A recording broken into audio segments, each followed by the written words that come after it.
From bureaus worldwide, this is FSN. Thanks very much, Ollie. Oh, it's been a miserable old day here in Blighty today, right across the country. Weather miserable. And it's no greater in Manchester, no better in Greater Manchester even. This is the Richie Allen Show. It's Tuesday, it's September 24th, 2019. My name is Richie Allen. Neil Saunders and Tony Gosling are the guests today. It's going to be a good one. Tweet the programme right now, the usual Twitter handle. Richie Allen. It's the Richie Allen Show. Broadcasting live on richieallen.co.uk and multiple platforms around the world. And now, here's your host, Richie Allen. Nobody has done more than Neil Saunders to expose the shadowy elites behind the growth in populism around Europe and indeed around the world. Very important work he's doing. Neil Saunders, mindcontrol.com. We're going to get into the latest chapter in a series of brilliant blog articles by Neil about these people, who they are and who they represent. Very important that you park your identity to the left or to the right or behind you when you listen to Neil. Very important stuff. We'll get into that. We'll also get into gaslighting with Neil as well in the second hour. Before that, the host of the Politics Show in Bristol for BCfm, former BBC journalist Tony Gosling joins me to round up today's big stories, which obviously include the Supreme Court decision today, the ruling that the advice given by Boris Johnson to the Queen to prorogue Parliament was unlawful. Yeah, we'll get into that in a few minutes as well. Your Richie Allen Show, Fab Radio 2 in Manchester, Trigger Warning, .tv, my website, and of course TuneIn Radio as well. Be Jesus, 5 minutes past the hour, yeah. Oh, well, delivering its conclusions, the Supreme Court said, through its President, by the way, Lady Hale, nothing to Alfie in Waterford, nothing to Alfie.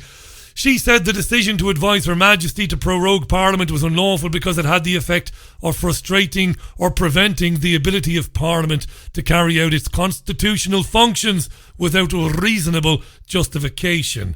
She said the unanimous decision of the 11 justices meant Parliament had effectively not been prorogued, so the decision was null and void and of no effect whatsoever. She went on to say it was important to emphasise the case was not about when and on what terms the UK left the European Union, but it was only about the decision to suspend Parliament. John Bercow, the Speaker of the House, has been speaking, amazingly, and he said MPs needed to return in light of the explicit judgment. They will return. MPs will be back in the House of Commons tomorrow from 11:30. Bercow said the Prime Minister's questions would not go ahead tomorrow, but there would be full scope for urgent questions, ministerial statements and applications for emergency debates. In the last hour, it has emerged that the government, Boris Johnson's government, has thrown the Attorney General, Geoffrey Cox, right under the bus, looking for somebody to blame for the Supreme Court decision. The government has leaked a document that reveals that he, Geoffrey Cox, advised them, the government, that proroguing was legal. Pretty shameless, blame Geoffrey Cox, but there you go. It's a hysterical coverage by the UK media. Everyone and anyone is calling for Boris Johnson to resign. Jeremy Corbyn is on his feet right now in Brighton addressing the Labour Party. Conference is Catweasel, and he's cock-a-hoop talking about Boris Johnson breaking the law and all the rest of it. Boris Johnson is in New York at the General Assembly, United Nations.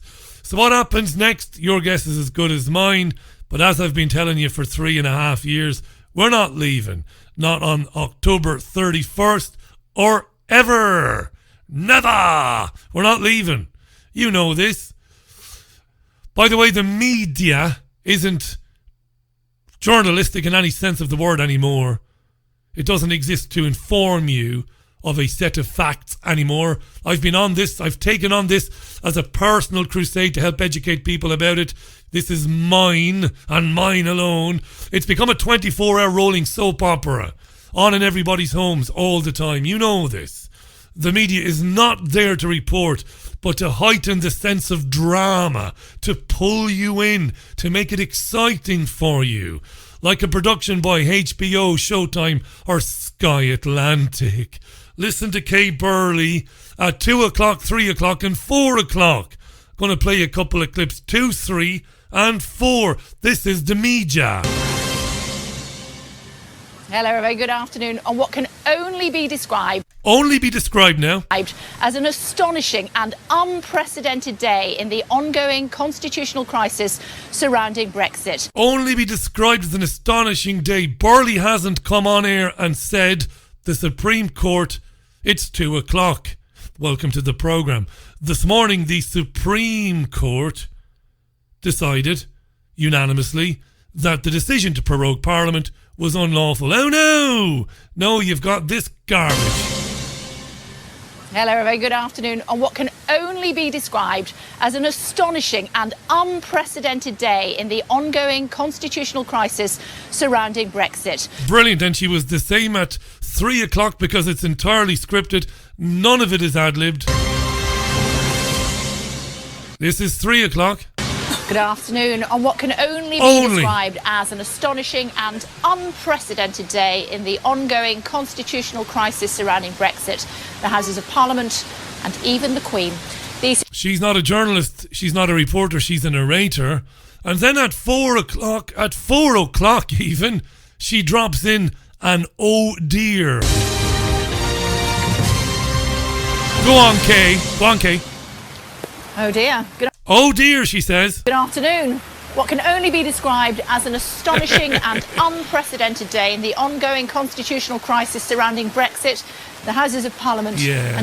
What kind of fuckery is this? Burley is not there to tell you that the prorogation was ruled unlawful and illegal by the Supreme Court. She's there to narrate the drama, to build a sense of excitement and a sense of participation. You are the participant. Ah, Kay. I love Kay. What are you, Kay? Fabulous. It's all good. Fabulous. She's fabulous as Kay. That's the media. Anyway, more of this when Tony Gosling joins me. I wonder what Tony thinks of it all. Donald Trump addressed the United Nations General Assembly in New York a short time ago. 'Twas a bizarre speech. Then again, Donald's speeches usually are. He fired a few barbs at China, accusing them of stealing industrial secrets. He had a go at them over Hong Kong and so on. The Chinese just sat there stoically and had a bowl of noodles. No, they didn't. They just stared at him.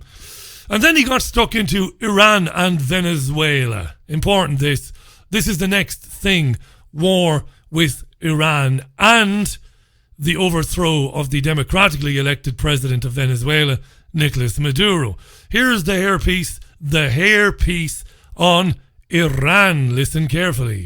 The United States does not seek conflict with any other nation. We desire peace, cooperation, and mutual gain with all. But I will never fail to defend America's interests. One of the greatest security threats facing peace-loving nations today is the repressive regime in Iran. The regime's record of death and destruction is well known to us all. Not only is Iran the world's #1 state sponsor of terrorism. What? What was that? Keep that in mind. Terrorism. But Iran's leaders are fueling the tragic wars in both Syria and Yemen. Oh, it's Iran. It's Iran that's fueling the wars in Syria and Lebanon, is it? Keep that in mind. At the same time, the regime is squandering the nation's wealth and future in a fanatical quest for nuclear weapons and the means to deliver them. We must never allow this to happen. To stop Iran's path to nuclear weapons and missiles, I withdrew the United States from the terrible Iran nuclear deal, which has very little time remaining, did not allow inspection of important sites, and did not cover ballistic missiles. Following our withdrawal, we have implemented severe economic sanctions on the country. Yeah, and he goes on to say that will put even more sanctions on Iran because they are the number one sponsor of terror in the world. They're fueling the wars in Yemen and in Syria. Keep that in mind. What else did the hairpiece? What else did the madman say about Iran? As long as Iran's menacing behavior continues, sanctions will not be lifted. They will be tightened. Iran's leaders will have turned a proud nation into just another cautionary tale. Another cautionary tale of what happens when a ruling class refuses to do what we and Israel tells them to do. Its people and embarks on a crusade for personal power and riches.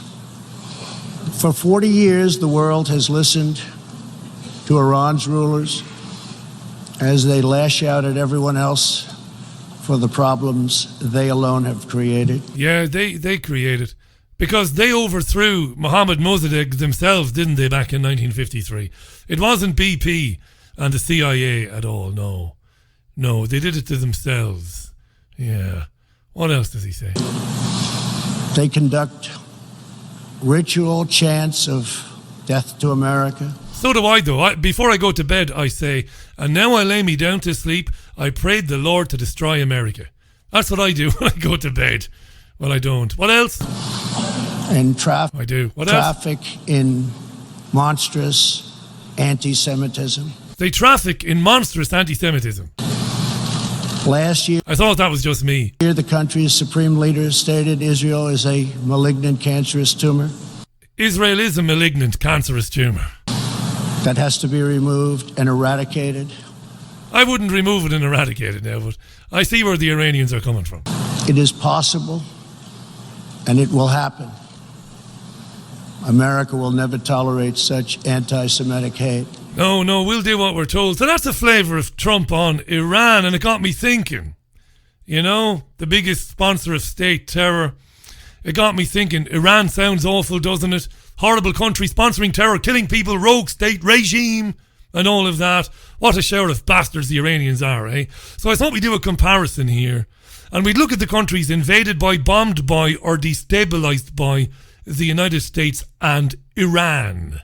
Or Iran, as some of the uneducated goons in Trump's administration call them. So we look at the countries invaded by, bombed by, or destabilised by the United States and Iran.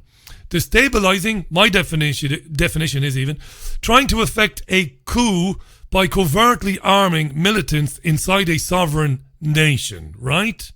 So side by side, countries bombed by, invaded by, or destabilised by the US and Iran. I think we'll start with the United States then. And you know, we're only going to do post-Second World War. So post-1945, right? So 4 years, is it? In 74 years, here are the countries invaded by, bombed by, or destabilised by the United States of America. Bum-ba-da-bum-ba-da-bum. Korea, Laos, Lebanon, Cuba, Congo, Vietnam, Thailand, Dominican Republic, Bolivia, Cambodia, Zaire, Grenada, Libya, Panama, El Salvador, Nicaragua, Iran, Iraq, Somalia, Bosnia, Haiti, Kosovo, Afghanistan, Venezuela, Syria, Pakistan, Uganda, and the Yemen. And I've left out about fucking 20. Right? Countries invaded by, destabilised by, bombed by, or fucked up by the United States. You just heard them. And I left out about 20. So what about Iran then? Countries attacked, invaded, bombed, destabilised by Iran since 1945. Here goes.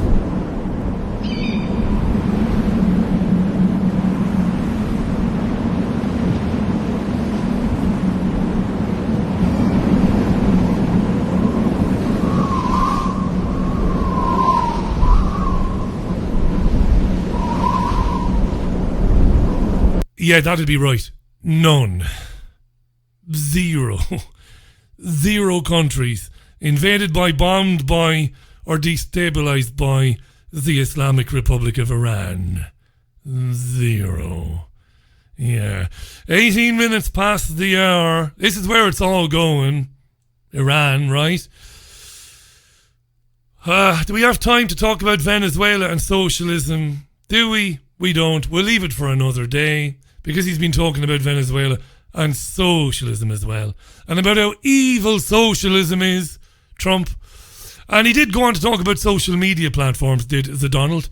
He said a small number of social media platforms are acquiring immense power over what we can see and over what we are allowed to say. Donald went on, a free society cannot allow social media giants to silence the voices of the people, and a free people must never, ever be enlisted in the cause of silencing, cancelling, or blacklisting their own neighbours. Donald Trump. And he did have a wee pop, didn't he, at Greta Thunberg overnight. What was the tweet, Jean Ann? After Greta's performance, her Oscar-winning, Emmy-winning, Golden Globe-winning performance at the Climate Summit yesterday, Trump said she seems like a very happy young girl looking forward to a bright and wonderful future. It's so nice to see, said the Donald. Indeed. Tweet the programme at Richie Allen Show, by the way. We'll be joining Neil Saunders in the second hour. Tony Gosling will be with me in a few minutes' time to run the rule over the big stories today. Of course, the Supreme Court decision that Boris Johnson was wrong to prorogue Parliament for this amount of time, and that the advice he gave the Queen, well, it was surely unlawful. This is your Richie Allen Show. It's broadcasting on Fab Radio 2 here in Manchester, triggerwarning.tv, my website richieallen.co.uk, and TuneIn Radio as well. Back with you in about 60 seconds. Renowned healer Mark Bayersky travels the world to find the most unique and powerful crystals for self-healing. Since the ancient times, crystals have been used as healing tools. They hold a natural healing vibration and are highly charged in positive energy. Mark teaches how to channel the universal energy and transfer it to the crystal to activate its healing power. Each crystal is used for its unique ability to target a different physical or emotional challenge. Mark Bayersky is an author, healer, speaker, and founder of the Pure Energy Healing Academy. He shares powerful messages of inspiration and healing on his daily YouTube videos, reaching millions worldwide. Mark's crystals, healing oils, and incense sticks are most sought after by other healers. His collection is available online at www.markbayersky.com. His work is presented through Lemon House, a company that creates and curates consciously made gifts. Join in tonight's discussion by tweeting at Richie Allen Show now. Marvellous. Tony Gosling live next from Bristol. Don't miss him. Tuesday's programme. Welcome. Eurythmics. You couldn't say that when you were when you were a child in the 80s. You couldn't say Eurythmics. There you are. Annie Lennox, Dave Stewart on the Richie Allen Show. No sign of Tony Gosling yet. He might be delayed. That's okay. We can manage for the time being anyway. Tony's the host of the politics show in Bristol at a BCfm, former BBC journalist, and he is the curator of Bilderberg.org, bit of a die-in, bit of an expert on all things Bilderberg. Doesn't come up too often, does it, anymore? Apart from the annual gathering, we don't spend a lot of time talking about Bilderberg, even though it's very important in the narrative, in the story, in the timeline of where we got to, or how we got to be where we are today. It's hugely important, is Bilderberg. I remember many moons ago speaking with a gentleman called Jim Tucker. Some of you will know who Jim Tucker is. Many of you won't know who Jim Tucker is. What a lovely man. He passed away a few years ago, but he came on the radio with me a few times during my Spanish days, did Jim. Jim wrote about the Bilderberg Group for many, many, many, many years, and was despised as a reporter by those who organised and by those who attended the Bilderberg conference. Was Jim. Lovely old guy. And He featured, and it might be on Tinternet, but he featured in a series that Channel 4 made with John Ronson, the journalist and writer, a series called Adventures with Extremists. Because John Ronson wrote a book called Them, Adventures with Extremists, which I think was published in, don't hold me to it now, but it was 98 or 99, maybe 2000.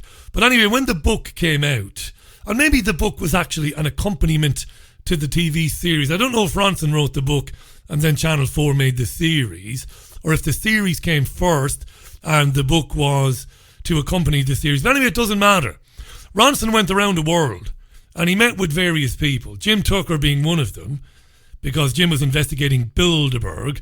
David Icke was another one. He followed David around. He followed Alex Jones around.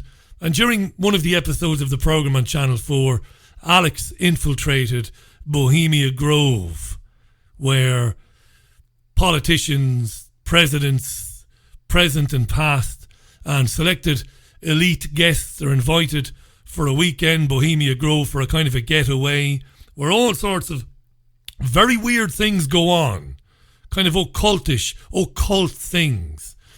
But anyway, just something to keep in mind if you've never seen that. You'll get a look at David Icke back in around 2000 when he was travelling the world and when he was in Canada and what have you. At the time when he was being chased around Canada by the Zionist lobby trying to cancel his talks. This is back in 2000. Nothing much has changed today, of course. I did mention on the programme this morning, I won't dwell on it now because I do this live stream in the AM 9:30 on YouTube, and in the live stream I usually, not today, it must be said, not today, but I usually have a giggle or two at some of the stories in the newspapers.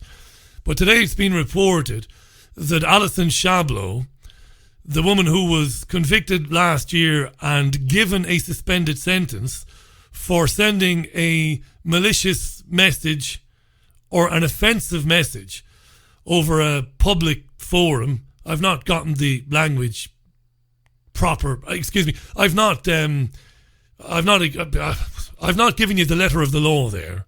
But you know that she was found guilty of breaching some part of the Communications Act by uploading her videos, her satirical songs about Helen Keller and Auschwitz and all the rest of it. And she was given a suspended sentence last year. One of the conditions of probation was that she didn't use social media. And apparently she didn't use social media in the last 12 months, but she continued to blog about various things on her own WordPress site. Well, she was dragged back into court yesterday, found that she was in violation of her probation by the nature of the fact that she was blogging on her WordPress site, and she was sentenced to 8 weeks in prison. And she was taken to jail. It's Alison Shablow. You might not be aware of that because I think as far as the UK goes, it's only the Daily Mail, or at least it was only the Daily Mail this morning, that ran that particular story. And I'm not going to say what I said this morning because I won't waste the time,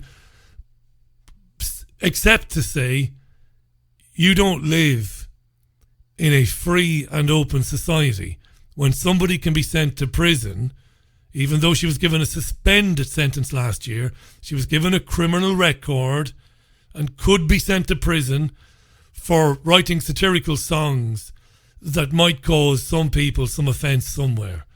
Regardless of what you think of her and her music, and regardless of what you think about what it is she says, it's a dreadful thing.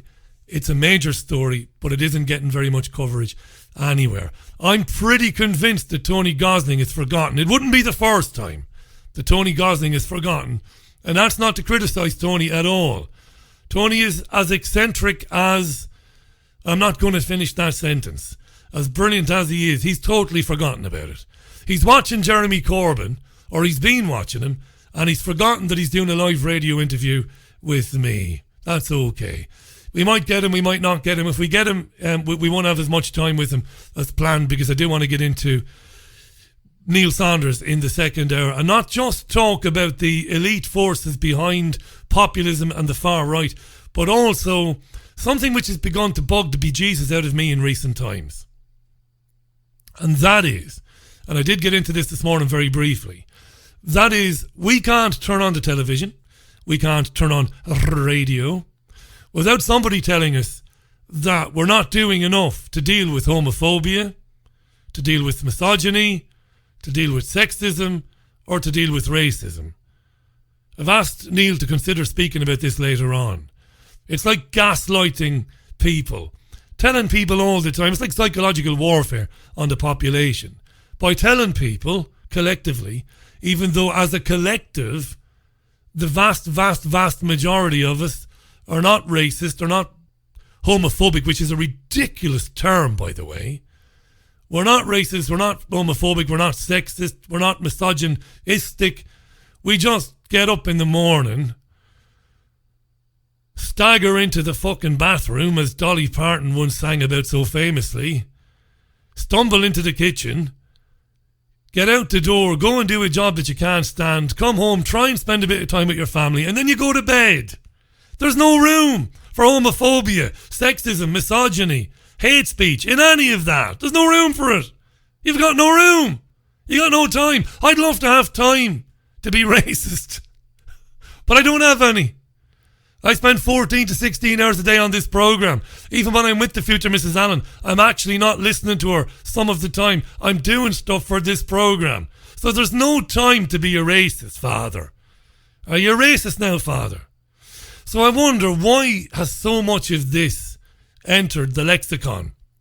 Why are we being confronted by so much of it in recent times? And this morning, when I was on my running down Liverpool Street, before I leave this city, we're going to remove all references to Liverpool, if it's the last thing I ever do. Scousers. Running down Liverpool Street, and a light bulb went off over my head. My big baldy gammon bollocks head, big light bulb went off. Big light bulb went off. You could hear it. Ding! Went off. And I realised, you know why? We are being told constantly. Do you know why? And Tony's going to join me now. Tony is there. Just before we say hello to Tony, do you know why we are being told constantly that we are racist, we are misogynistic, we are sexist? I'll tell you why. They are preparing us for the introduction of the inevitable social crediting system. That's why. Anyway, we'll leave it there. We'll welcome back to the programme our friend Tony Gosling, the host of the Politics Show on BCfm, former BBC journalist and the curator of Bilderberg.org. All you need to know, one-stop shop for information about Bilderbergers. Welcome back, Tony. How you doing? Hi, Richie. Sorry I had to move. I just started, got ready, and there was no proper data coverage at all, so I had to just move. That happens, pal. It happens. Don't anyway, worry about it. Listen, fascinating decision today, isn't it? What do you think of it? First of all, for people just joining the programme late, the Supreme Court, after hearing arguments last week, delivered their opinion, their judgment this morning, 11 of them unanimously saying that Boris Johnson, the Prime Minister and his government were acted unlawfully for proroguing Parliament for so long, and therefore it doesn't amount to a hill of beans, and Parliament basically can be recalled. John Bercow recalled them today. They're back tomorrow. What do you make of the decision? What does it mean constitutionally, Tony? Well, look, first of all, you have to look at whether the Supreme Court is actually independent. I would suggest no way is it independent. I mean, what we would have expected to see would be some dissenting voices within the Supreme Court if they decided they want all 11 justices to get involved in this. 11 being an interesting number to have involved. It's just... This whole decision stinks, as far as I'm concerned. It is. I mean, I suppose people have seen when the Chief Justice was delivering her statement, this kind of outfit she was wearing with the giant spider on. Yeah. I mean, you know, this gives us an idea of who it is that's making this judgment. I tweeted, didn't I, earlier today? I'm not sure if people saw it. A link to an article back when Jack Straw was Home Secretary, where he prohibited any. At the time, everyone involved in the judiciary had to declare whether or not they were involved in secret societies or Freemasonry. And Jack straw vetoed that, and there was a big outcry at the time saying, well, hang on a minute, there's all sorts of conflicts of interest if people are also Masons as well as judges, particularly top judges. So the other thing to mention to do with Freemasonry is that there's a lot of evidence that the whole consolidation of Europe as the consolidation of the United States into one giant country was a Masonic project. So we need to know if these people are involved in that project or whether they're actually really independent judges. Very good. Let's remind our listeners, Tony is referring to a rather fetching brooch worn by Lady Hale this morning, I suppose the chair of the Supreme Court. She delivered the verdict, the judgment, and she was wearing a very fetching silver spider brooch. And that's not accidental or coincidental. I agree with you. I don't believe that for a minute. That's almost bald-faced or bare-faced, in your face, telling you and telling me this is who we are. Yeah, I think it's a sort of hidden message. The idea is if anyone actually picks up on it, they'll be told, oh, this is a silly conspiracy theory. Yeah. But of course, the spider is an occult symbol, and Freemasonry and other secret societies are occult groups. Now, I just think that it seems to me that whatever. This is a very strange decision. I found her tone of voice, etc., as she was delivering it, a little bit nervous, like she knew that what she was doing wasn't really just.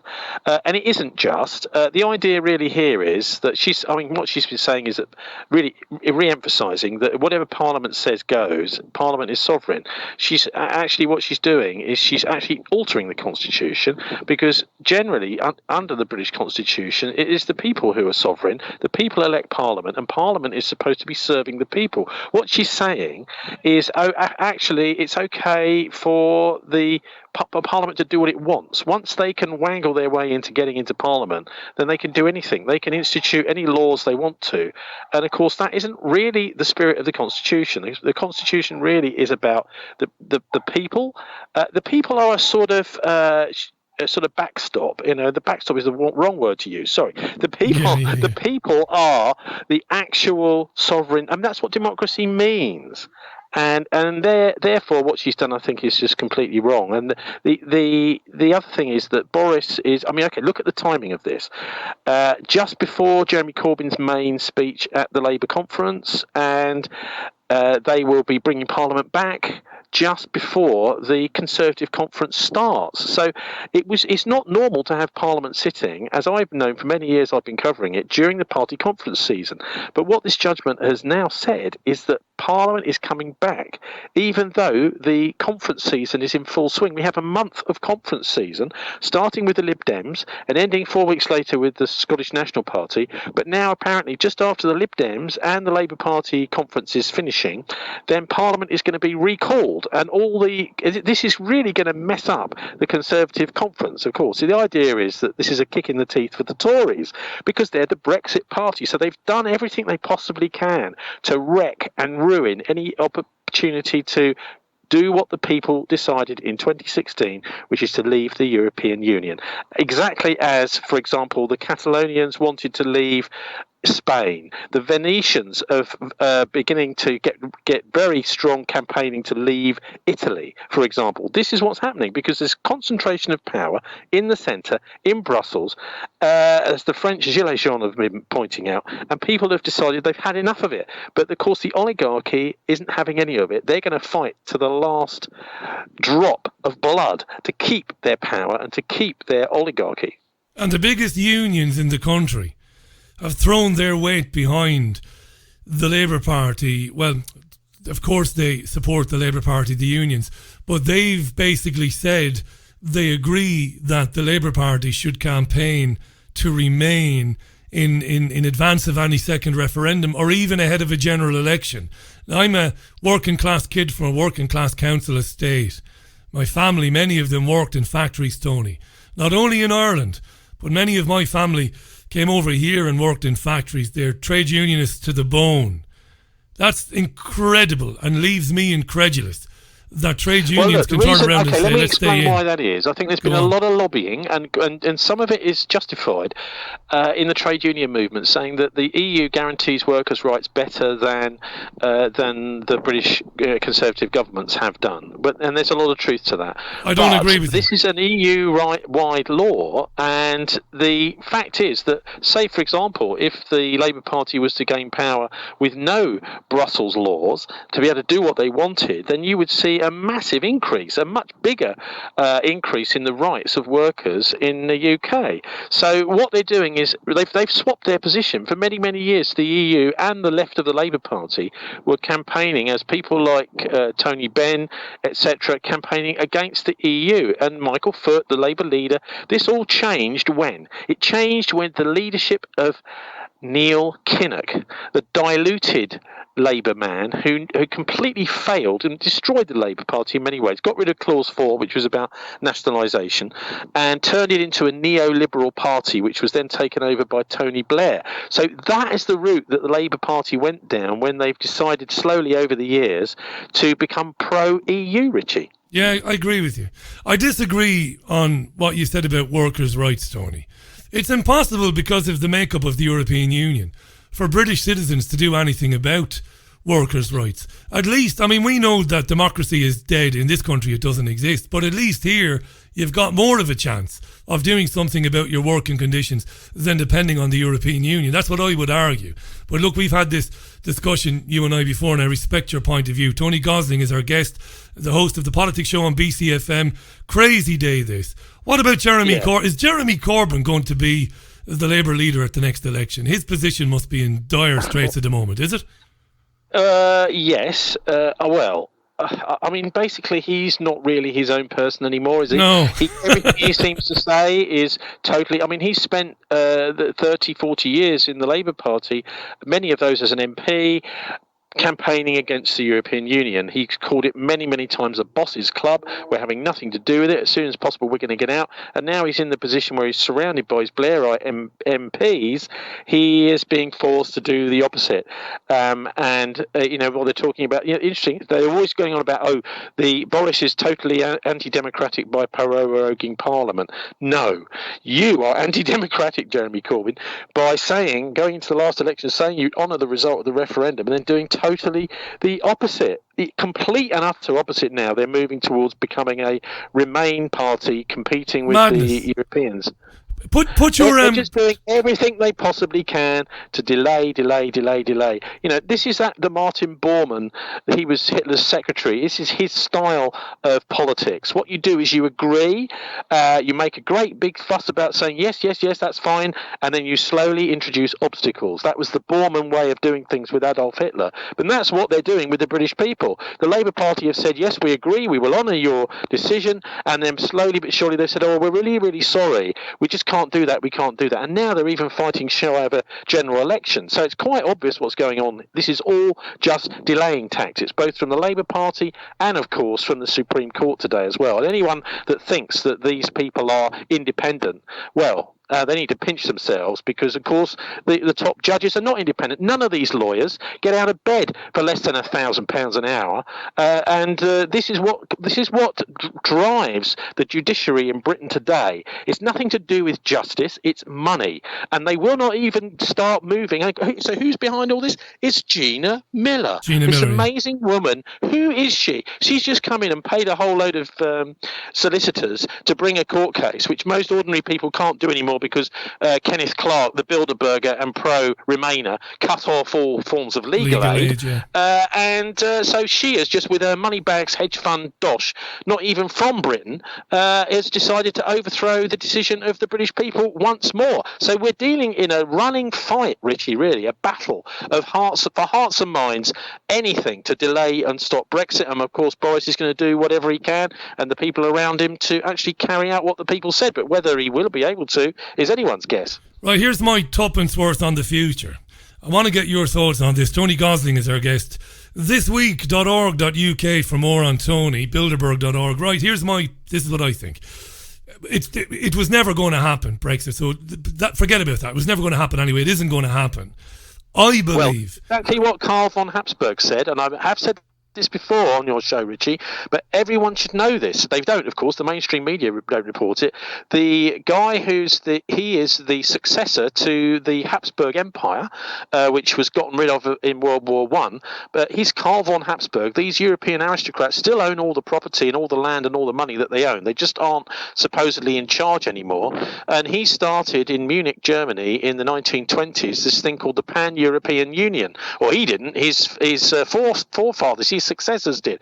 But this is the epicenter of European aristocracy, really what we would have called a couple of hundred years ago the Holy Roman Empire, the people that actually own Europe, telling the people what they're going to do, and then finding a few puppet politicians in order to do that, administer it, and to try and give some kind of semblance of democracy, perhaps. But Karl von Habsburg, this is back in, I believe it was February this year, maybe March, made a statement saying, well, Brexit is like a reality TV show.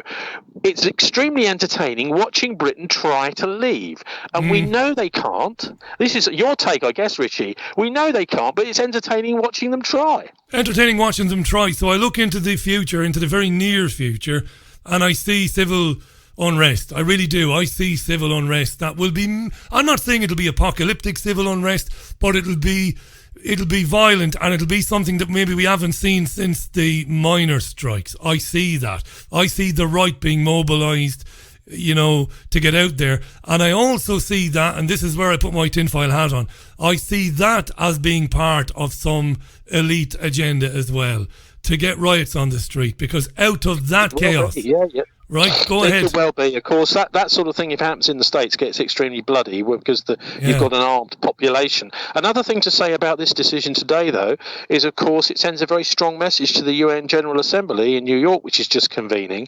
And Boris Johnson, who is over there, he's suddenly got egg on his face and red-faced at the international forum. So that's, I think, why the Supreme Court have taken all this time. I mean, for goodness sake, they started their deliberations beginning of last week, and it's taken them over a week to actually finish. Now, they could have done this in a few hours if they wanted to, but no.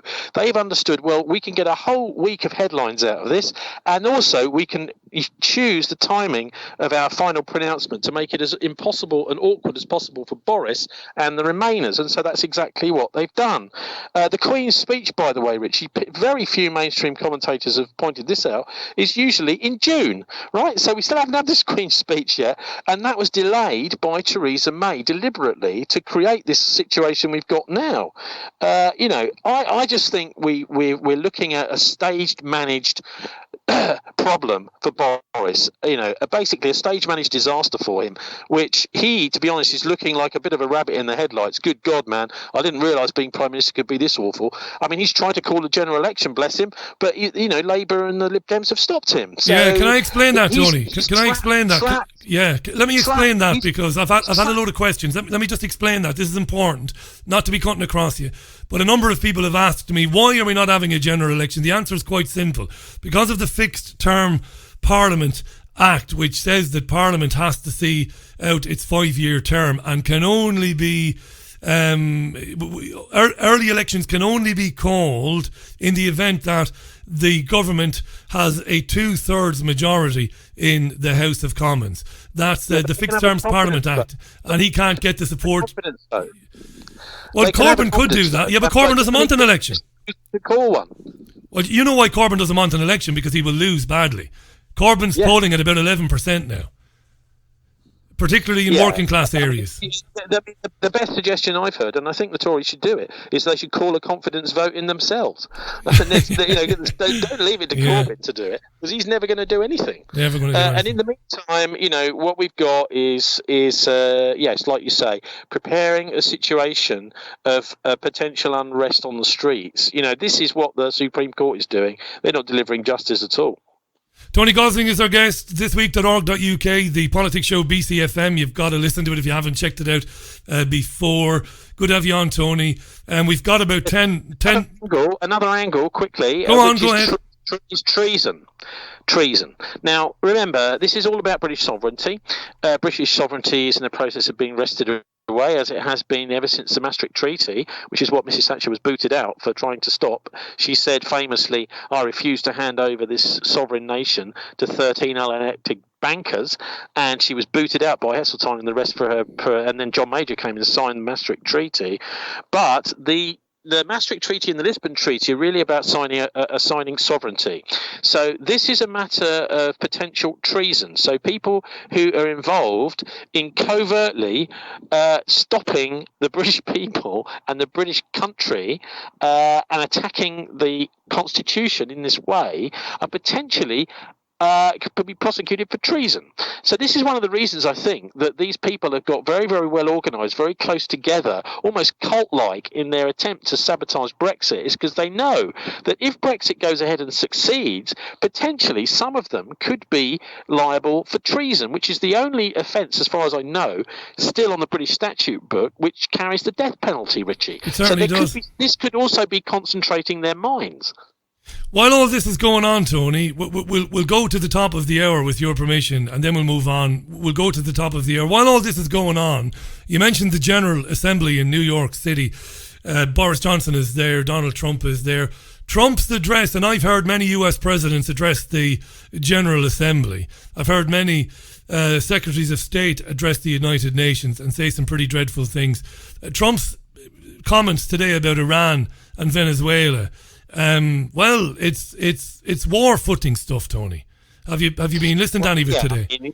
Yeah, I haven't heard that, but this is exactly the sort of stuff that's been coming out from Pompeo, and with his recent visit to Saudi Arabia, this is all getting very, very, very close. The Iranians have made it clear, if you continue messing with us, we will knock out further of these oil production facilities. This, of course, could precipitate an enormous international financial crisis. And as we know, the Israelis and the United States are just itching to get this war going with Iran. They believe that they can have a whole series of devastating first strikes against Iran, which will make it impossible for the Iranians to then respond afterwards, which is a bit of a Cold War, Russia versus America style situation, only this time ganging up on little Iran, which has been under sanctions for all these years. So this is an apocalyptic style war we could see unfolding here, particularly since the main protagonists will be Israel and Iran, and outside you will have all sorts of superpowers then weighing in. First the United States on Israel's side, then the Russians on Iran's side. I mean, they're already basically down there in that part of the world. They're all over Syria and in other places nearby. And then, of course, the Chinese. They have a big interest as well in that they want to see a Palestinian state set up. They want Jerusalem to be the capital of, or East Jerusalem to be the capital of Palestine. Right. The Chinese have made it very clear quietly that they are on the Palestinian side, not the Israeli side. So anything that happens in Iran could very, very quickly escalate into a world war and a potential nuclear world war because this is the sort of game they're playing. And I honestly think they do see it as a game, because if they've gamed it, they use computer simulations and that sort of thing. They believe if they're quick enough, they do X, Y, and Z at the right speed, that they can win and they can be rid of the Iranian threat once and for all. And they will make it look as if it's some kind of a religious conflict between Islam and Judaism, where actually it's really just about right and wrong. The Iranians should be left to get on with their own business, run their own country, as they do quite well, actually. And in fact, their whole democratic system there is, I think, excellent. They have an Islamic state, so that means that whoever stands for an election has to basically be a Muslim. But other than that, they have a very good democratic system where they have a whole range of candidates that people can vote for, and after that the country is run as a democracy with a whole bunch of clerics as advisors. And I actually, when I was over there, met some of these clerics. Listen, man, they were really down to earth, very easy to chat with, not uptight at all, and all they wanted to do was to have selfies taken with me. I mean, I just felt that the whole system in Iran was perfectly reasonable and we should just leave them well alone. No, the Pompeo and Trump and Netanyahu all seem to want to go to war with them. And actually, the only thing we can say about Netanyahu is that at the moment, Israel is doing its very best to get rid of this guy, the worst prime minister by far they've ever had, and of course, a criminal, potentially. He's another one that's worried about going to jail, not just the Gina Miller types of this world and the people collaborating with her, but he really is corrupt and a criminal, and his son is a super racist. And this is what the Liquid Party have become. They've become the party of hate. We hate other races, and that's the only way they can now seem to get votes, by appealing to the far-right sentiment, Richie. Yeah, that's right. I followed it with great interest, just like you, Israel, of course. I want to finish 2.5 minutes to go. I've said this morning on the newspaper live stream, and I said it at the beginning of this programme.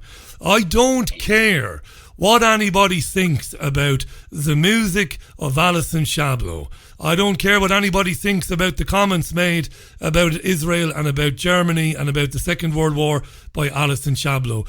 Many of the things she said I wouldn't agree with. I'm sure Tony wouldn't agree with either. But sending somebody to prison for 8 weeks because they wrote on their WordPress site only a year after you gave them a suspended sentence for their satirical songs saying that they breached a malicious communications law on YouTube, shows that we live in a tyranny, Tony. I said this morning. I don't give a damn. I have a Jewish pal who agrees with me. He despises Alison Shablo. Despises her. Can't stand her. I can't stand people like that taking the piss out of people and mocking the dead. But he says, you're right, Richie. It's outrageous that she should go to prison a year after she was wrongfully convicted because of her satirical songs. 8 weeks in prison yesterday. What do you think, Tim? This is basically about freedom of expression. Yeah. And yes, I think it's rather disgusting when people deny the Holocaust, say that Jews were not killed in the Second World War by the Nazis. This I find disgusting. But that surely just means that I don't buy her records. It doesn't mean that she has to be jailed. I totally agree with you on that. And what we're seeing is an enormous amount of this now, that certain people are either stopped from standing as political candidates, thrown out of political parties, kicked out of organisations, sacks from their jobs simply from what they say. Now, that is not the way to do things, I don't think. If there's a criminal offence that they've committed, great. But what they're doing is they're creating all these new, basically thought crime style political offences. And what I'm seeing is a society that's going very much downhill. It's stopping people expressing themselves, not just in the press or, on Facebook or whatever, but it's also stopping them expressing their creativity through businesses, through the monopolistic way that Britain particularly operates now. Everybody has got their territory staked out, and everyone that tries to do something just gets stamped on. Now, this is not democracy. This is not freedom. So we're going to have to fight for our freedom if we want to keep it. Brilliant stuff, mate. Thanks for coming on today. I appreciate you bearing with the technology, and I've had a bit of trouble myself with internet issues, so I really appreciate that. For more on Tony, check out the Politics Show on BCfm radio in Bristol, thisweek.org.uk. Very, very strange times we're living in, mate. Thanks for your time today, as always. Cheers, Richie. Cheers, Tony. Thanks for that. Tony Gosling. And again, the Politics Show, BCfm. If you haven't listened to it, it's a brilliant programme. It's about the only programme left in the country on FM radio where these issues are discussed openly and freely. I have a lot of time for Tony Gosling. So this is the Richie Allen Show, by the way. We are broadcasting live on Fab Radio 2 in Manchester, triggerwarning.tv, my website, richieallen.co.uk, and multiple other platforms around the world. We're on the TuneIn app with tens of thousands of radio stations. You can find us on the TuneIn app as well. How good is that? Right, we're going to pause briefly for headlines, very briefly for headlines. When we come back, I'll read some of your comments. We'll take another piece of music, and then we'll join Neil Saunders. We'll take a different direction. We will talk about politics, but from a slightly more human interest angle. We'll talk about the rise of conservative populism in Europe and in the United States. What is driving it? Why do people get sucked in by mythologies like Donald Trump is fighting a one-man war against the deep state? Why do people believe all that stuff despite all the evidence to the contrary? We'll get into that with Neil Saunders, whose website, by the way, is neilsaundersmindcontrol.com. Check him out if you haven't before. Neil joins the programme in a couple of minutes' time. It's off to Ollie for headlines right now. From Feature Story News in London, I'm Ollie Barrett. The The UK's Supreme Court has ruled unanimously that Boris Johnson's government's suspension of Parliament was unlawful. Google has won a landmark case in a battle over the controversial right to be forgotten. Spain's Supreme Court says the remains of the dictator Franco should be exhumed. And US Treasury Secretary Steve Mnuchin says trade talks with China are scheduled to resume in 2 weeks' time. Cheers, Ollie. Thanks very much. Hi to Steve James on Twitter. How you doing, Steve? Richie, Tony is bang on. He says he's summing up of the full spectrum of affairs is second to none. He's very accurate, says Steve. Thanks for that, Steve. I'm sure Tony will appreciate that. Hi to Joe Public, who says democracy and monarchy are incompatible. They are, Joe. This is a constitutional monarchy, which is an oxymoronic term, I believe. Celia Moore tweets, hi Celia, yes it is treason, today was an absolute farce, completely predictable. Tony is right, these idiots, these global architects and their puppets think it's just a game. It isn't. All it will take is one of them to lose it and boom, these judges should be discussing. Theresa May, says Celia. Thank you, Celia. Susan says Boris Johnson is a red herring. He is the team caller. Liars, excuse for no Brexit, says Susan. John Parsons in Salford. How are you, John? He says Boris is just as much part of the establishment as the rest of them. He never wanted to leave the European Union, and he never will. These are men in grey suits, somewhere setting the agenda. Everything else is but pantomime even, says John in Salford. Thanks so much for the comment, John. Hi to Rich Mortimer. How you doing? Hi to Dave Ware. And Sooty's Rehab says, I think they want civil unrest on the streets, plus they'll bomb a school full of kids to blame it on the Muslims, and chaos will reign.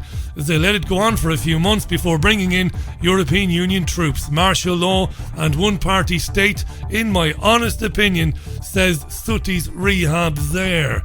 It has dawned on me, I said, while all of this is going on, it's dawned on me, by the way, a false flag terrorist attack would be perfect right about now, wouldn't it? You know, because we need all that cooperation with our fellow European Union countries and all the rest of it. Alrighty, thanks for all the tweets then. We're going to take a little bit of music and then we'll join Neil Saunders, but before that... The Richie Allen Show relies on your support. Go to richieallen.co.uk and set up a monthly donation today. A bit of Kylie. I don't know what goes through my head. This is Kylie Minogue on The Richie Allen Show. Neil Saunders joins me next. It's Tuesday's programme, September 24th. Welcome to it.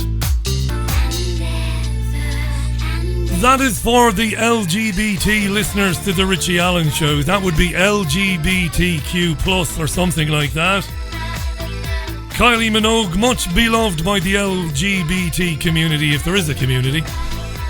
Can't get you out of my head, right? And that's a nice segue, I suppose, into my next guest, whom you know very well. He's a brilliant man with a brilliant mind.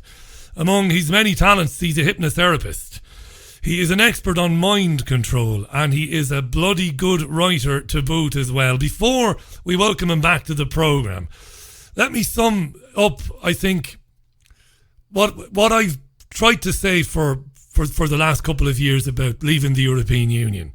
I've said 1,001 times that while I believe it is imperative for the country and for every other country to leave it, I am also aware that at the moment the only other option on the table is a cabal of corporatist whoremongers like Boris Johnson and his friends, who would leave the European Union and then would sell off whatever hasn't already been privatised to massive conglomerates and corporations around the world. It's a dreadful thing.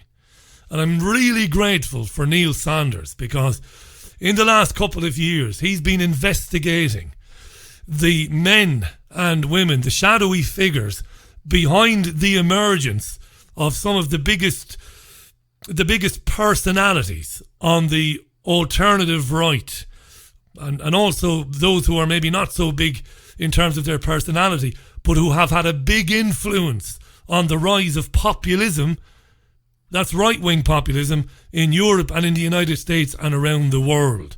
His blogs can be read at his website, neilsaundersmindcontrol.com, neilsaundersmindcontrol.com, and it's a brilliant It is a brilliant ongoing investigation of people like Steve Bannon, Vote Leave, the people behind Donald Trump, Cambridge Analytica. I could be here all day long.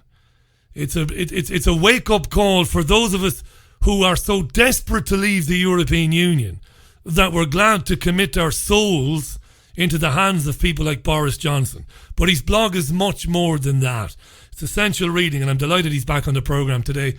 Neil Saunders, welcome back, Neil. How are you? I'm very well, thank you, Richie. How are you?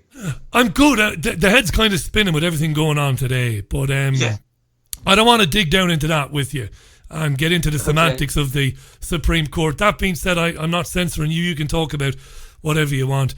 But I mean what I say about the work that you've done. It gave me a big moment of pause. You know, as somebody who grew up as a socialist, who doesn't like political unions where power is concentrated in the hands of a tiny few. And I could so easily go down the road of, well, the enemy of my enemy is my friend. But that's not true, Neil, is it? It's not true. Well, I mean, that's the thing. I mean, it gave me pause for thought as well. Do you know what I mean? I wasn't looking for this. I didn't actively enjoy finding any of this. Like, it's not something that I actually have pleasure telling people, to be quite honest. It's just that it's a fact. There's a lot of sort of nefarious hands that are manipulating you, and the way that they're manipulating you is because they know that you're disenfranchised, right? And they know that there's huge problems, and they know that basically there's problems with wealth distribution, and there are real problems caused by immigration and poverty and all of these things, and nobody's helping you. And so they played on these fears. They played on these very real wants as well, sometimes hyper extenuating this, taking these things to the nth degree, sometimes just by basically lying and playing on your fears. But it's a manipulation tactic, and it's a horrible manipulation tactic that works by promising you everything that you wanted with no real no actual sort of, they were never going to deliver it. This is what I strongly believe, that basically they've promised you the world and they're going to deliver you nothing. You're also you've also made a great point throughout the series, which I've read, by the way, and I can be challenged. I always read, when I have guests on, I read copiously. I read it again and again and again, so that A, I don't get caught out, but B, because if I'm inviting somebody on, it's interesting to me. I've read the blogs, they're brilliant. You go to great pains to point something out, and you're right. They were very short on detail, these people, weren't they, Neil? In fact, you've just said it yourself just there. There's no detail about how they're going to bring people up out of poverty, how they're going to unite people, how they're going to return manufacturing jobs. None. It's all sloganeering, Neil. Yeah, quite. We're talking about populist leaders and stuff like that. Absolutely. I mean, the best example, again, it appeals to an ideal, but people like Trump and Farage and Salvini and Geert Wilders and Marine Le Pen and Modi in India and Bolsonaro, all of whom have provably had help, not always massively successfully, but have all had help through Cambridge Analytica, Koch Industries and Gatestone Institute, which produces Gatestone Media. They've all had help promoting their image, also Breitbart, Rebel Media. And the thing is that they promote a uniform idea, this sort of surface concept of popularism and being for the people and being for the country, but never actually explaining that. And the easiest way to do this, to see through the facade, is that basically I've never heard Nigel Farage talk about anything that's good about England. What they do is they're not patriots. They're not using patriotism. They're using something which is slightly different, which is jingoism. Yeah. Right? Which is basically, rather than telling you what is brilliant about you and how you, because this is a fabulous culture, okay, and how we're going to, we're the best. We've got Shakespeare, and we've got like the Sex Pistols, and we've got, the finest scientific minds in the world, and a history that everybody in the rest of the world is jealous of. Why are we not talking about that? What we're talking about is this being taken away from us. We're talking about an other, something coming over the border, coming over the wall, and, destroying what you have held dear. And this is also tied into this thing, this mythic past, this idea of it used to be okay, make America great again. Like, remember what it was like. All this concept of we want a war, we want a war. Like, don't you think you owe us this, the EU, because we want a war? It's a hearkening back psychologically to this concept of it was all right then. And you're absolutely right. They won't have detail, because you can't have detail. Because if you start saying when it was great or what was great about it, then someone will go, well, hang on, that wasn't brilliant for me. And so this is the point. He's got to have broad slogans that you can attach your own meaning to. And it's one of the oldest advertising tricks in the book. And why did he get away with it? Is it simply because we don't have a robust, questioning, tough media? I think it must be, because if you're presenting for Sky News, Neil Sanders, if you've got that gig, you are going to say to Nigel Farage what you just said to me. And you're going to ask him to be a bit more specific, and you're going to challenge him on those points about this romanticised past and this stuff about people coming over the wall. You'll challenge him, but he doesn't get challenged. None of them do. This is the problem. Well, yeah, I mean, absolutely. I mean, the media is totally complicit in this, because, I mean, just to give you an idea as well, those two documentaries that came out recently, Netflix, the Great Hack, which talked about Cambridge Analytica, but left out so much. You didn't even mention Robert Mercer. Didn't mention it. No, that's right. No, right. And then the Family, which was actually a pretty good one, but again, it doesn't go far enough. The Family was I don't know if people have seen it. It's this concept of this huge, vast Christian evangelical organization that basically has huge lobbying power over America by controlling the National Prayer Breakfast. And they have a particularly strange view of Christianity, where they view themselves to be wolves rather than sheep, chosen by God. They're not allowed to be questioned. You can't question anybody else, and basically they can do no wrong. And they believe themselves to be imperfect, which means that they're allowed to sin, which to me, just putting it out there, almost gives them carte blanche to just behave like total arseholes and do what they want in a completely entitled manner.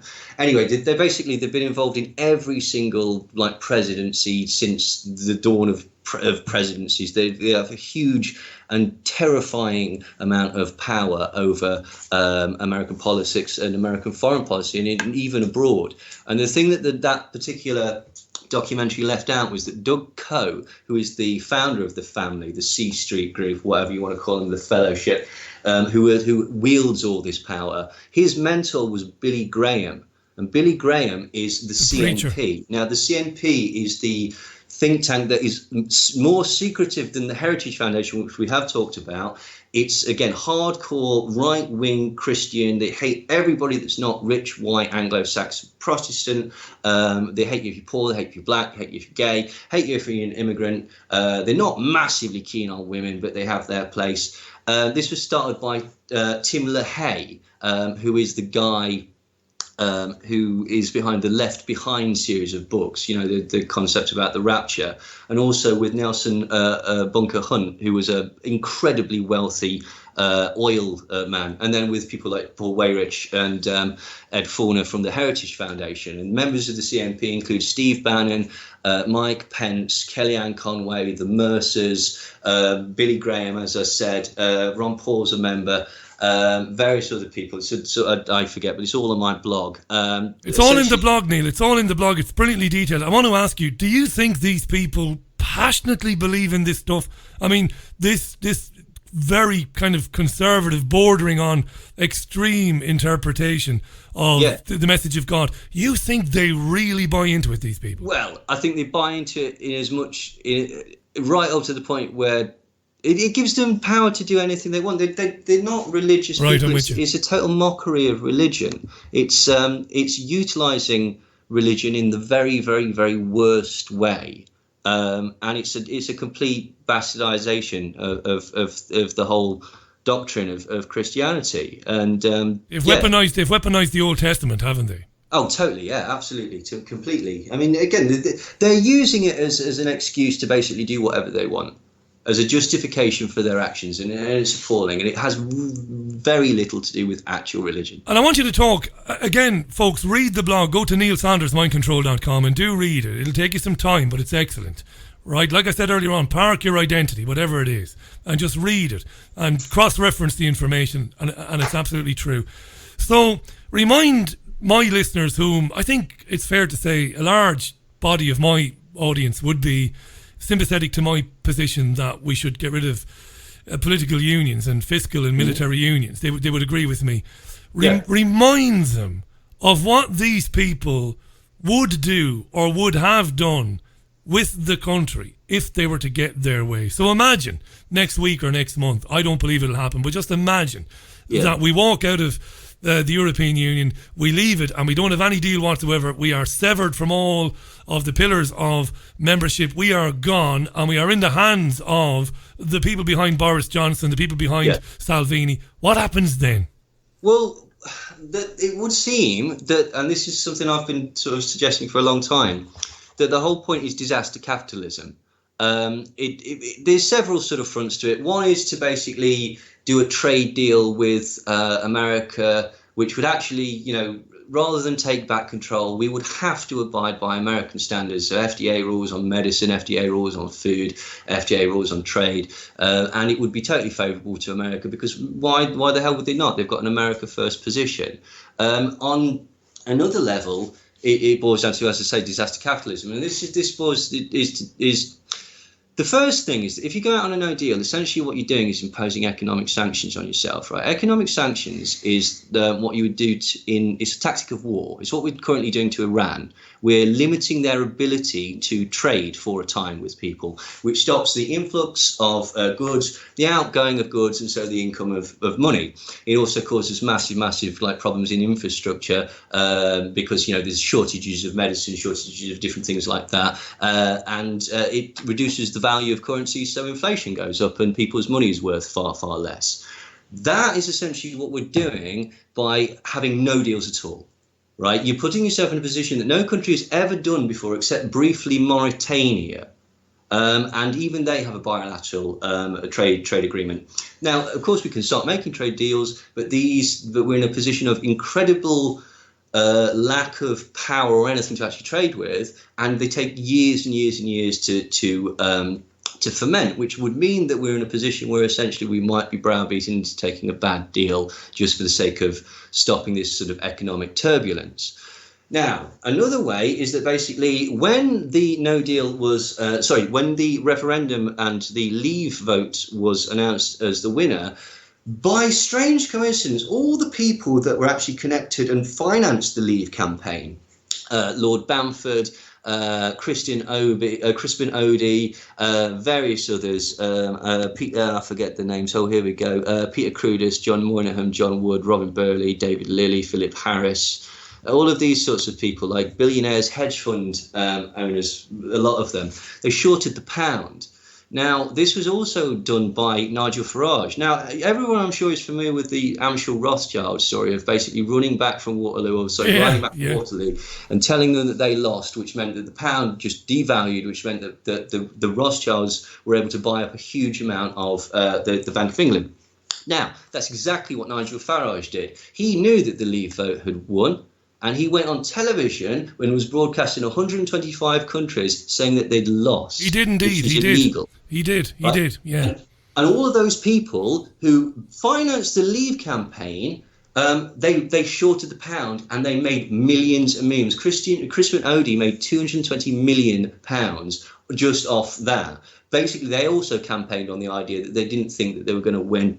But they knew they were going to win because they had MI5's weapon, Cambridge Analytica, providing the propaganda. They also had the nodes of the Mercers and the Koch families, which is the Daily Caller, the Rubin Report, Breitbart, Rebel Media, Tommy Robinson, Lauren Loomer, Ben Shapiro, Lauren Southern, to a lesser extent, Red Eyes Radio and InfoWars, and all these other people spreading the same types of propaganda, rallying people behind this cause, by sprinkling a little bit of truth and a lot of lies, which is the best way that propaganda works. Now, the final way that they're basically going to make money is that all of these people, and people like Jacob Rees-Mogg, Daniel Hannan, and everyone connected to the IEA and the IFT, which is the Institute for Economic Affairs and Institute for Free Trade, they are going to make a killing off of disaster capitalism, because these companies are going to come in to essentially help sort things out, help progress businesses, help progress the imports and exports, help get the banking sector back up. People like Jacob Rees-Mogg is a director of Somerset Capital. And again, what's really ironic is that all of these companies have moved out of the UK to Ireland they have. so that they can continue to trade with the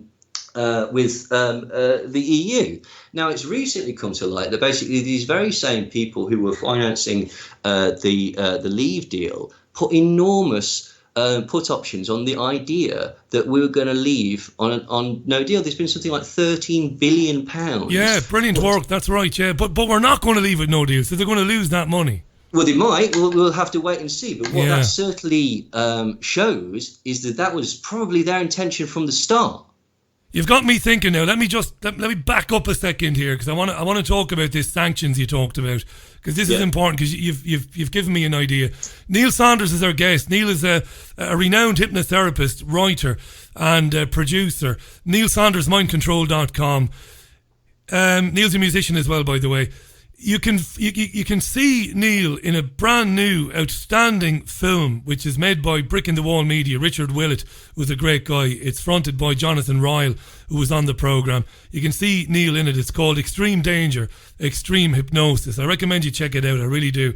I can't recommend it strongly enough. It's brilliant stuff. Now, you've got me thinking, because you said disaster capitalism, and you said by coming out with no deal, we would be imposing on ourselves severe economic sanctions. Now, I bit my tongue when you said that, because I'm beginning to start to see where you're coming from. I was going to jump in on you, and I said, no, hang on, hear him out. Then you said what I understand. Right, I would say, if I was childish, which I'm not, I would say, yeah, but they sell more to us and all that. We would just reciprocate with the sanctions. But I'm beginning. Can I just say this before you come back in? I'm beginning to realise now that might be a moot point, because I think what you might be suggesting, correct me if I'm wrong, is that these lunatics, Johnson and the people behind him, they might want the European Union to impose a whole pile of tariffs on UK goods for their own ends. Yes, precisely. Just to go back to that point, because I've argued this with people before, we buy more from them than they buy from us. Cool, okay, I agree. Where are we going to get that stuff from when we leave? In the short term, you've got a problem, I'll give you that. And I think you're right, they wanted that. They knew about this. This is my point, Richard. Okay, they knew about the Irish border problem, and the impossible conundrum of you can't have a backstop because that won't appease hardcore Brexiters, and you can't not have a backstop without a hard border because it was prevent smuggling. I mean, just to appeal to Brexiters, how will you stop the free movement of people if they can just go to Ireland, walk across the border, and get a ferry to Scotland? And then walk down to England. You need that border if you want to prevent freedom of movement, which apparently a lot of people seem to want to do. So it's an impossible conundrum. And never once has anybody just sensibly looked at it and gone, what are we going to do about this? Seriously, what is the problem? There's loads of people basically, why haven't we left? Why haven't we left? Dude, come up with a solution to the Northern Ireland problem. Okay? Yeah, but they had 3 years now. They had 3 years. This is the thing, and we're not going to get bogged down in these arguments, because I think we're aligning on who's on these people and why they wanted to leave. I speak to people in Salford, and listen, I'm not going to do a Brendan Rodgers now, that lunatic Brendan when he was Liverpool manager, talking about smelling mints on the streets of Melwood when he was running around Liverpool. Listen, I'm a working class lad. The people I'm surrounded by now are very much like me. They come from the same background as me, and I talk to people and they're gutted with Corbyn, and these people are not the people that they are being portrayed as. They're not these little Englanders. They're not they have seen how jobs that were scarce anyway were suddenly a bit more difficult to get because there were more Eastern European lads here. God loves them, and they're not fucking racist. I'm not going to have, and I know you never said that, I'm just not having it. They had their reasons, and they also don't like, military alignment and even more fiscal alignment. That's all true as well. But they don't see what you've seen. They don't understand what you've seen about those people who are the official face of Leave. But that's the point, isn't it? You've got to, like, any good propaganda's got to have an element of truth to it. Otherwise, basically, nobody believes it. Yeah. Like, it's got to have a degree of believability, right? Okay. But again, what they're doing is they're shifting the blame. There's huge problems. Of course there are. I'm very well aware of these. But realistically, will leaving the EU solve that particular problem? Like, really, will it? Because, you know, it's not a problem of freedom of movement per se, is it? It's a problem of, like, why haven't we got better unions? Why haven't we got better sort of systems to support everybody? Why haven't we got, people who aren't doing 0-hour contracts and shit like this? You can't blame the European Union for that. I'm tired of saying it to people. Again, I'm a working class bloke. I think you might be as well, Neil. Well, I'm tired of saying it. I'm tired of saying it to lads. Listen, yes, okay, we can agree.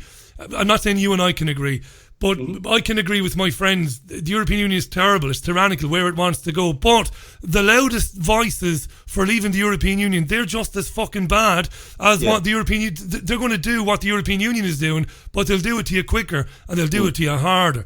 But I always say to people, don't blame the European Union for the imposition of 0 hours contracts. Don't blame the European Union for unions losing their power in this country. That's not happened because of the European Union. It's happened because of corrupt, filthy politicians here in this country. Absolutely right.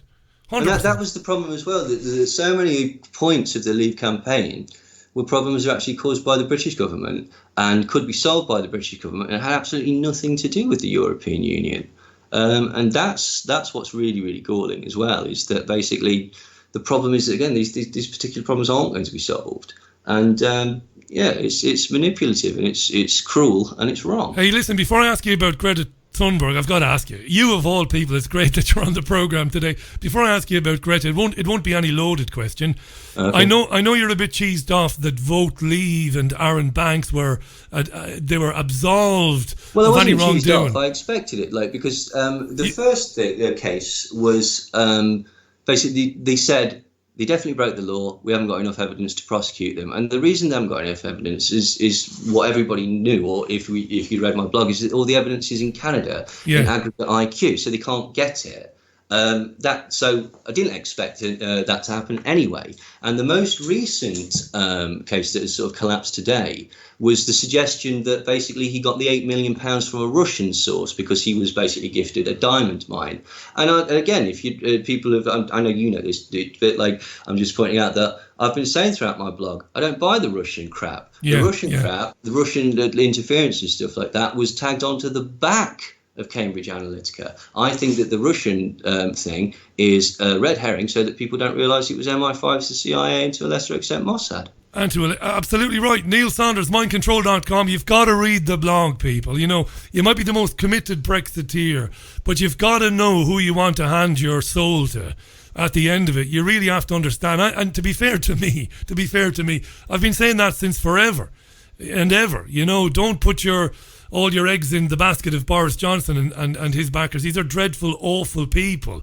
Look at their record from the time. Boris Johnson is a man who conspired to have a journalist get the shit knocked out of him, people. That's who Boris Johnson is. Neil, I got to ask you this. Neil Saunders, mindcontrol.com, for the blog and for lots of other really interesting things. Links to Neil's books as well.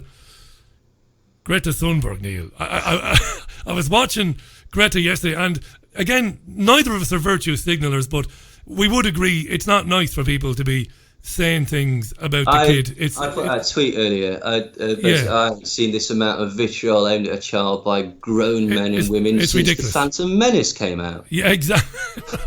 That's right. Now, don't fall into the trap of attacking a child, regardless of whether you believe or you don't believe it. This is called woke advertising. It's a lose-lose situation.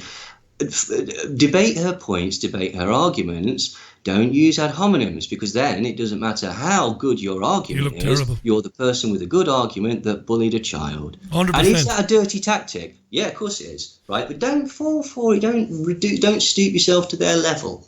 Just well said, by the way. I endorse that totally. Just before coming on air, the third actor, I've had an actress, I've had a producer, and an actor, and I won't mention his name, but he's an old friend of mine. He used to be in a soap in Ireland. That's all I'll say. Okay. He's a lovely lad. He's not a conspiracy theorist. In fact, he'd be a Remainer. He's in Ireland, and God love him. I think his head's up his arse. He listens to this, funnily enough. I won't mention who he is. They've all said to me, Greta was acting yesterday. Probably. Or was she? Do you think? I don't know, possibly. Is she under some sort of mind control? I don't know. Again, it would be very, like, this is the thing. I know it's a scandalous question, isn't it, to ask you, but not really. You wonder. I mean, like, it's a perfectly reasonable question, but again, I don't think any answer is really going to help the point, because it boils down to maybe she is, maybe she isn't. Doesn't really matter. You've still got to sort of argue against her points. No, I agree with you. Can I just jump in there? You make a very valid point there. I would park to one side my particular feelings about climate change. I've believed since I was a very young lad that we are doing very, very bad things to ecosystems and to species on the earth. Of course we are. We're doing dreadful things, dirty things that are collapsing species, which is rot, and who could like it? But I've never believed that our CO2 is contributing to drastically. But that's neither here nor there. I would leave that there because that's just my opinion. Okay. Looking at, but you can have your own. You can jump right in anytime you want to give us your opinion. That's the thing. I mean, like, yeah, I'm not paying a carbon tax or anything like that. Like, there seems to me there's only two. My position, to be quite honest, is I don't really care. Right? Okay. Make things nice. Don't litter and stuff like that. That's sort of the point. It's not you and I that are, let's just take it as read, right? Okay, this isn't my position, but let's take it as read that CO2 is the problem. It's not you and me that's causing the problem, okay? No. It's large businesses, okay? It's China, it's India. By the way, that's because they're building stuff for us. So this sort of, it's all them. They're building shit for us, right? Okay, so. Let's just take it as read that is. It should be their responsibility. I mean, this all is a stupid point because basically it's all a capitalistic venture to not bring out, to just use the oil and use the petrochemical companies. Yeah. And that's one thing that there's 2 points to say. I really don't care. I'm not going to change my opinion. I'm not changing my behaviour or patterns.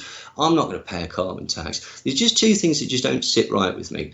One, if anybody says, yeah, I agree with climate change, then you go, oh, right, so you agree to a carbon tax, do you? It's like, well, hang on.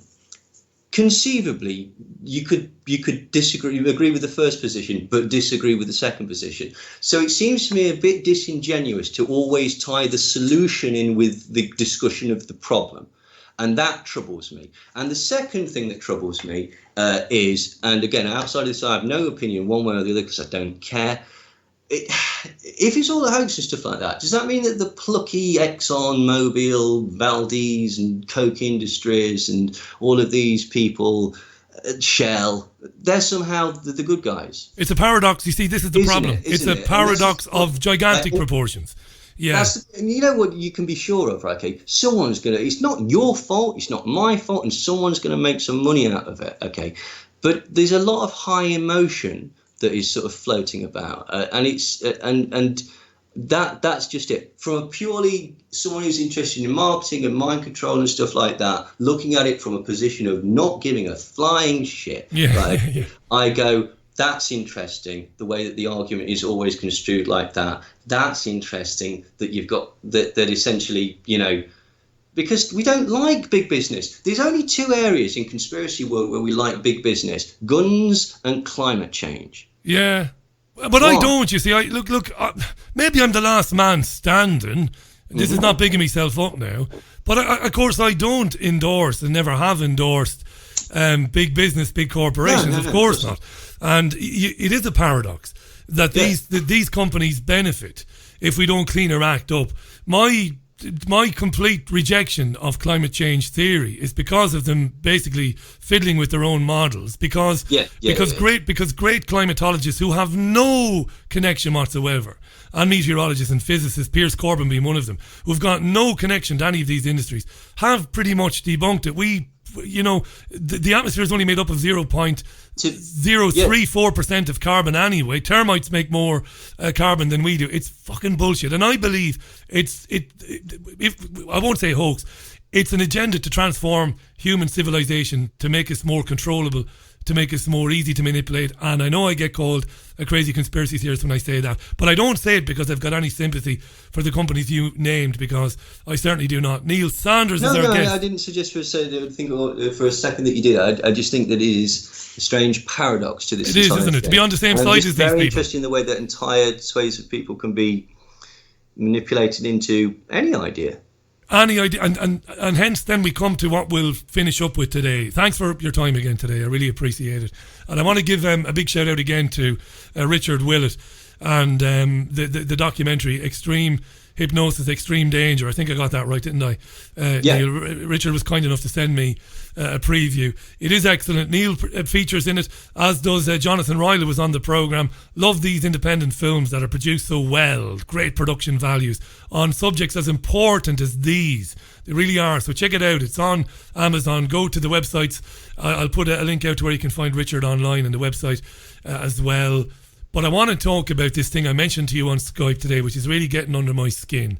Yeah. And it is this emergence in the last 2 years or so of a constant bombardment. Maybe I'm exaggerating a little bit, maybe I am, but just for the sake of it, we'll say we're being told quite a lot by people. Not just footballers talking about racism, not just women talking about misogyny, not just people talking about immigration and stuff. We're being told through social media that we're constantly being told that we're not good as people. We harbour these resentments towards gay and lesbian folks. We harbour resentments towards women, blacks. Mm-hmm. It's getting worse. I don't believe a word of it. I don't believe it's getting worse, or it's any more worse now than what it was. And I have this stupid theory, which you can eviscerate if you want. I have this feeling that we're kind of being gaslit, and maybe I'm using the term in the wrong context. We are being kind of almost like psychologically abused, told that we're kind of worthless, that we don't have the right opinions, we don't feel the way we should feel about things, we don't virtue signal enough. Yeah. And I wonder that this is paving the way for some future social crediting system, like they're introducing in China. Am I talking bollocks, or do you see any of this coming, or what? To a degree. I mean, the thing is that basically I would argue that actually there has been a rise of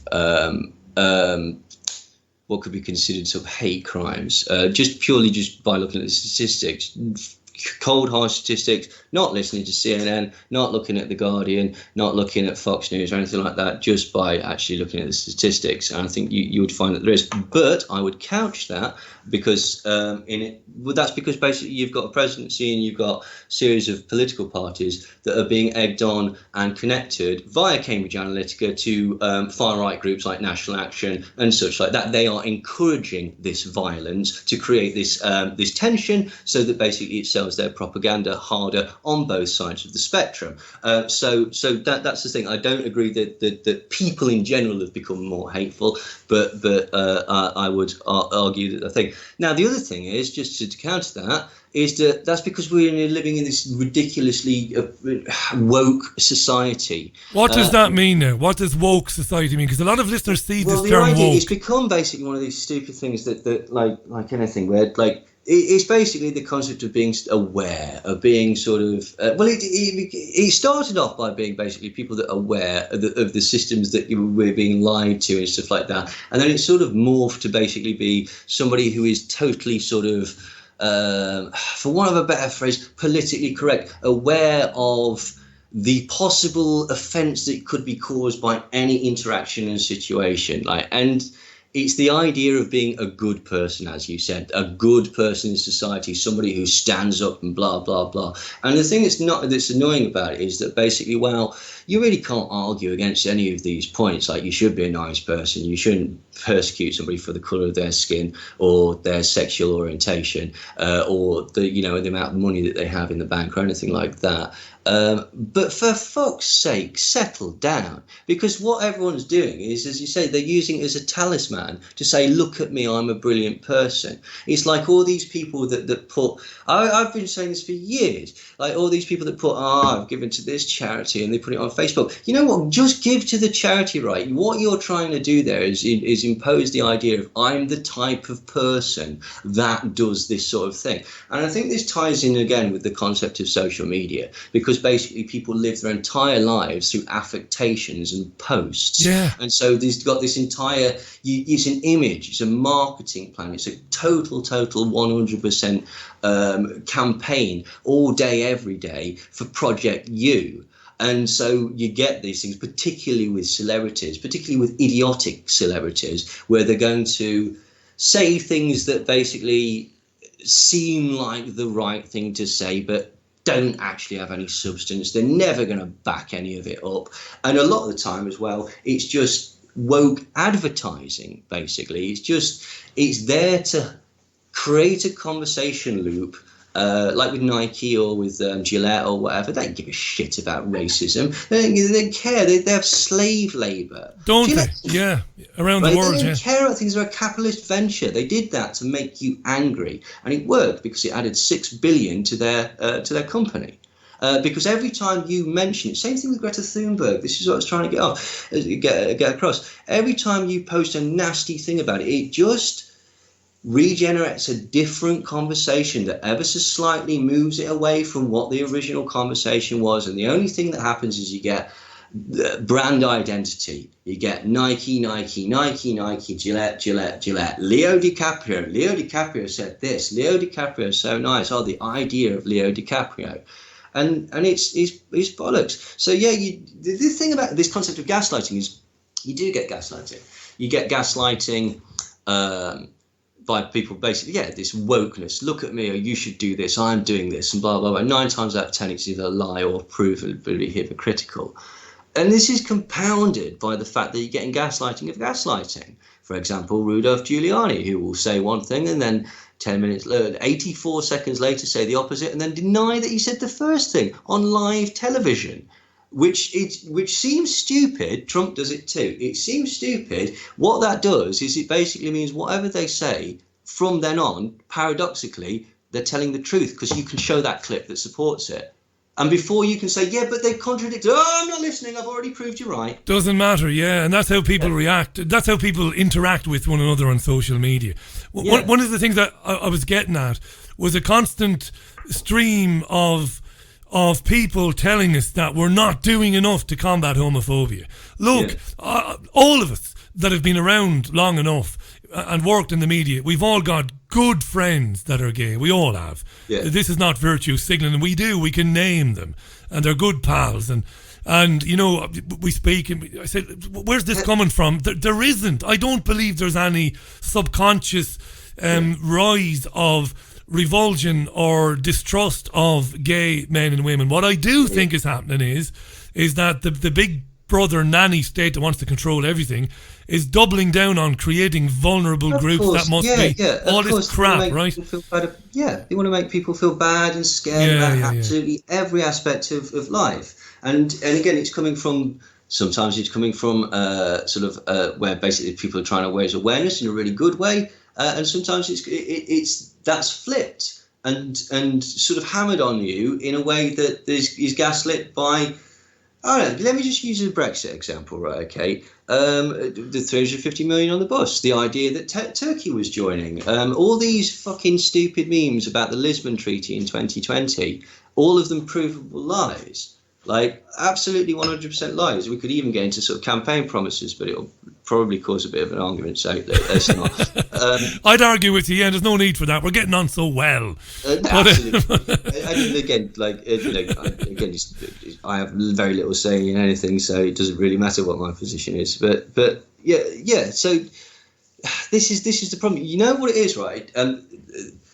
First, right, let me just say before I preface this that I don't like the phrase virtue signal, because basically calling someone a virtue signaller is virtue signalling. It kind of is, isn't it? Yeah, I'll give you that. It becomes such a sort of meaningless. I just get to express yourself. Not you, Richie. Sorry, I'm just being. No, but you could make that argument. I'll take it. Fair enough. I do call it out. You know, and maybe. I'm just joking. But here's the thing, right? Okay, I was reading this the other day, and I wasn't aware of this, but it makes perfect sense looking at sort of like SMISC and J-Trig and various other sort of like internet.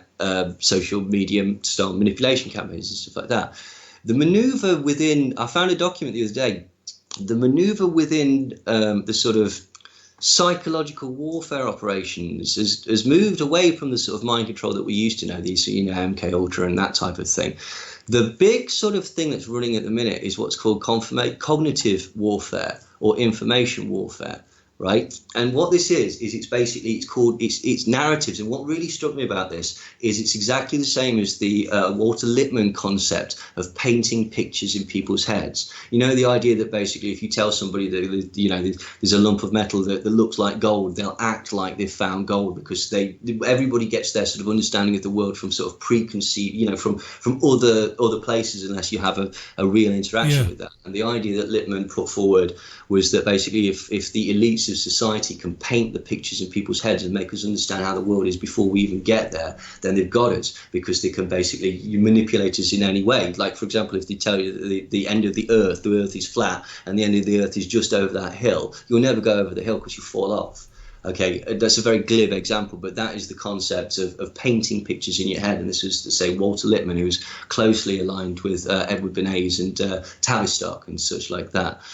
So if you can do that, this is what it is. It's about spreading information and controlling the information and letting you know that so-and-so is behind all this, or letting you know that this is not true, all propaganda. That's the milieu that we've moved into now, is the idea of intelligence agencies muddying the waters far more than we've ever seen by spreading narratives and counter-narratives and under-narratives and setting themselves up as victims and setting themselves up as gurus. And it's mad. And that's essentially what this Cambridge Analytica thing is. This is an information warfare mind control program. And that is becoming far, far more prevalent. And the links to big business, the Koch brothers, the I-360 delineation system that they run to basically try and find out what type of a person you are and see what would be best to market towards you. And the horrifying thing about all this information warfare, again, is you can control the pictures in people's heads, you can control basically their actions. Tie that in with where they're getting this all from, social media and sort of facial recognition technology, the GPS technology, the fact that it's sifting through your information to manipulate your emotions. That is the problem. That's what we're moving towards. We're moving towards a complete control grid, a complete mechanization of the human person. This is transhumanism in a way that nobody ever imagined. This isn't putting you are a cyborg without the chip. You've got a computer in your pocket. Yeah. Right. Okay. And the thing is, you're not running any programs other than the programs that they're telling you to run. That's it, isn't it? That's right. We think transhumanism, you think that time when we get the Elon Musk chip and then we can surf the internet by thinking about it. But no, we're there already. I'm afraid to say we are. And this is the point. And it makes me sound like a colossal know-it-all. No, you're not, man. You don't come across like that. These are you have an area of expertise, and that's it. It's as simple as that. And you can disseminate this, and you can explain it to people in a way they can understand it. Whether they want to hear it or not is another thing. They should hear it, because you are. And this we've got about 3 minutes left. I'll give you the last 3 minutes. I'll shut up. It has profound, immediate implications for your youngsters. Jesus Christ, doesn't it? Doesn't it? Right now, for the kids that you've got running around. I banged into a kid the other morning, walking out of Buell Hill Park in Salford, a young girl, not so much her fault, but she had the face down, earphones on, and she was glued to something on the phone. Yeah. 7 or 8 years of age. Well, this is the point. They've in a very, very short space of time changed the entire sort of mechanism of social interaction. And again, that's a tried and tested Tavistock Institute test. It's called Future Shock. It's too much change happening too quickly. I mean, this is why. I mean, you can see it in kids. You get in people that like huge amounts of basically depression and fear of missing out and stuff like that. Quite lazy because basically, in a sense, not sounding like a miserable old man here, but like because you've got calculators and you can do these things. There are certain things that used to be far more difficult than are now, for example. And this isn't children's fault, right? It's a cross-contamination of capitalism working on a number of levels in order to sell stuff and to generate foreign policy that ties into this consumerism and to generate products that actually coerce this mind control. And it's also a problem of elitist ideologies and elitist policymakers who are, again, using all these different levels of information to control you and to manipulate you in such a way that you don't even know that you're being manipulated because you're working on an anger response or a fear response. And 9 times out of 10, basically, it's never really your fault because the way that you've been taught these things, even if there are errors in the things that you've been taught, they've been taught to you on purpose in order to set you on off the wrong path, certain red herrings or things like that. And so the only way that we can really sort of defeat this is by looking really closely at information and almost taking a step back and trying to nullify yourself from the response that the initial response that they want you to have, like take a deep breath, like with the Greta Thunberg stuff. It's designed to make you furious. With the Nikes, it's designed to make you furious. Just like once you sort of know that, or you can see that coming, then you go, right, okay, fair enough. I don't care. Like, just get on with it. Where is it coming from? Yeah, ask yourself. Even information that comes to you that suits your worldview, be a bit more skeptical about that and say, all right, this is coming at me. Where is it coming from? Why am I seeing it? And who's behind it? That's the mature way. I think at one time people used to be like that when it came to reading things and looking at things. They could park their own feelings while they were reading something. Yeah, absolutely. I mean, there used to be. I mean, again, I think this is more down to sort of social media and the sort of like the need to have a side or to be the winner in an argument or whatever. But basically, there used to be within this milieu a sort of, oh, you think that about JFK? Oh, that's interesting. I think this about JFK. Yeah. Why do you think that? Oh, cool. Okay, I can see that, right? Oh, I think it's the driver because X, Y, Z. You think that it was the guy in the drain storm? Okay, that's interesting.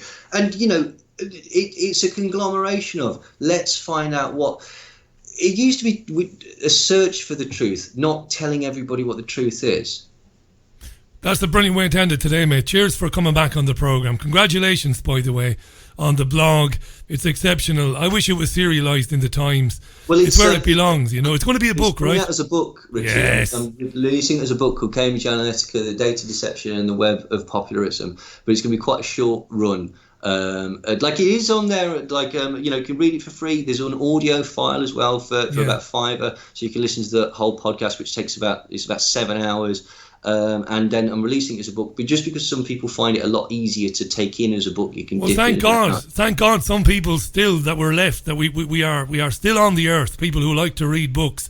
It is easier to read as a book as well because I have to do all the indentation and the italicization and all that sort of stuff. So it and also there's an extra chapter in the book that's not included in the on the website yet, and won't be for a long time. So.